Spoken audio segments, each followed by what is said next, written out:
Good evening and welcome to the big story here on Radio Now 95.3 FM Lagos. I'm Zainab Balugu Olu. Today on the big story, we take a look at the cashless toll payment system introduced by the Federal Airports Authority of Nigeria FAAN at major airports in Lagos and Abuja. A policy that took effect on the 1st of March and it has continued to restrict vehicular movement as at today. Now, reports from both the Murtala Mohammed International Airport in Lagos and the Nnamdi Azikiwe International Airport in Abuja show that the traffic gridlock worsened on Sunday. It started on Sunday following the start of the cashless system. It worsened yesterday, Monday, which led to hours-long delays and in many cases, travelers missing their flights as vehicles queued for miles towards the airport entrances.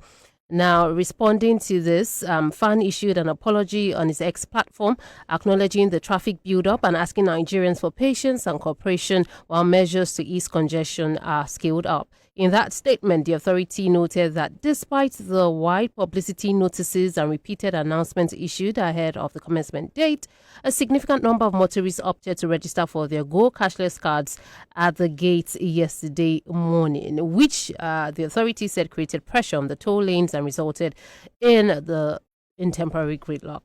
Now, this cashless policy was first introduced in September 2025 and fully enforced this month as part of efforts to align with the federal government's broader directive on electronic revenue collection, enhanced transparency, block revenue leakages, and modernized airport operations. But this sudden rollout and the chaos that followed raises critical questions as to was the public adequately prepared? Are the systems and infrastructure ready for such reforms, and what protections and alternatives exist for travelers who may be unable to access or use digital payment methods?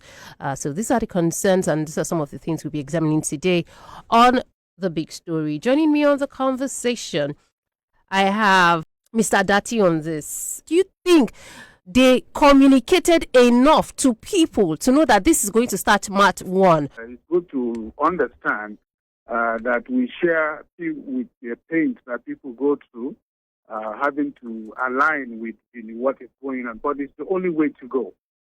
Secondly, we also agree that more sensitization should have taken place, even though a lot has also gone in.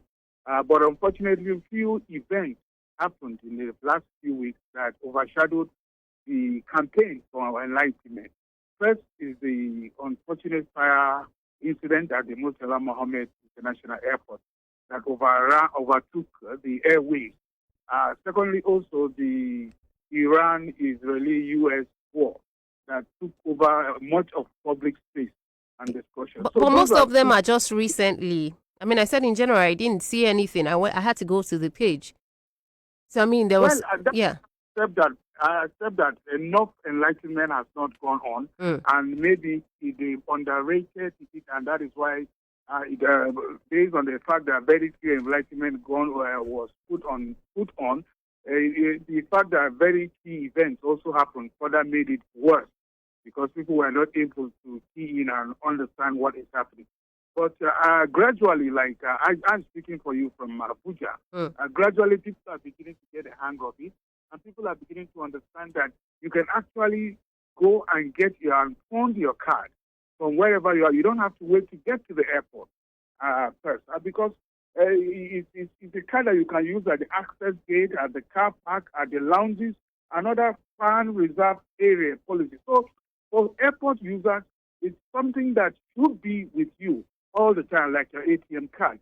And I'm saying that most people who also have such problems are people who have no business being in the airport, because most of those routes they pass through at the Murtala Mohammed International Airport in Kenya are people who move from one point to the other and use that FAAN access as a shortcut to where they are going, which in itself has security implications. And so I know that I believe that FAAN is moving up with its acts to ensure that they create more sensitization on this matter. FAAN is also pressure to be aligned with the federal government directive to ensure that we go cashless. Don't also forget that whenever issues of this nature come up, there are people who will benefit from the gaps that are created when we do manual things. I know, for instance, that there are concessionaires that benefit from collecting those revenue on behalf of the authority, and we know there are leakages that staff enjoy. So all these are areas that are bound to affect.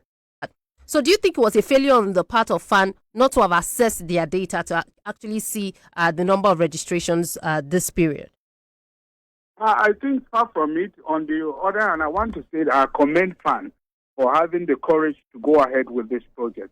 It's also important to state that not everybody is happy with this project, because there are people that are benefiting from the leakages that occur to the former practice. Secondly, I remember even when I was there in FAAN, I know that people know that when they get to the toll gates, they must pay. But people like to go around and circumvent the law. There are even cases where most of the FAAN staff who are manning the gates are beaten up by convoys of military and top government officials who believe that no gate should be closed. But we have a system where it is automated, where it is manned by machines, that until you use your card and have access, the door will not open. Yes, so should Nigerians now suffer for that? If you can give me a minute, okay. That FAAN created several avenues for you to get this card. Interestingly, you can get it through the FAAN contactless airport card. Okay. The second option is through the e-tag, and then the VIP e-tag, through your bank debt and credit card. And these are things that most of us go through when we travel out of the shores of this country. You have your bus card, you load it, you get into the bus, you swipe it. But in Nigeria, it's a bit different here. I recall that there was a point, even when we were trying to fight this issue of bribery in the airport. And of course, you know, the airport is being operated by different agents. The management has then even mounted CCTV cameras. I tell you, before you know it, the next day, one story or the other happened and the cameras disappeared because of insider sabotage. So those are things that are also happening. But we all know and agree that it's important that step should be taken. And already we are seeing efforts by FAAN to ensure that they carry out more enlightenment, carry out more access points for people to get this, and also look for ways where it will alleviate the sufferings that people are going through right now. But I tell you, the fact remains that people are resistant to change, especially people who believe that instead of paying 500 naira toll gate, you go and dash the guy maybe 50 naira and he lets you go.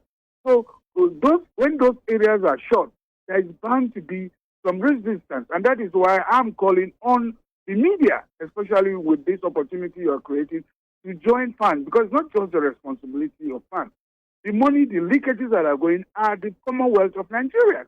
And that is why we must take up the responsibility to join in ensuring that this laudable program becomes a success. And the difficulties that are being on the way will be managed and overcome gradually, especially through media outlets, very powerful outlets like yours, where you can reach out to people and let them know, because this cashless thing has come to stay. So do you think FAAN needs to, do better when it comes to major changes like this at the airports?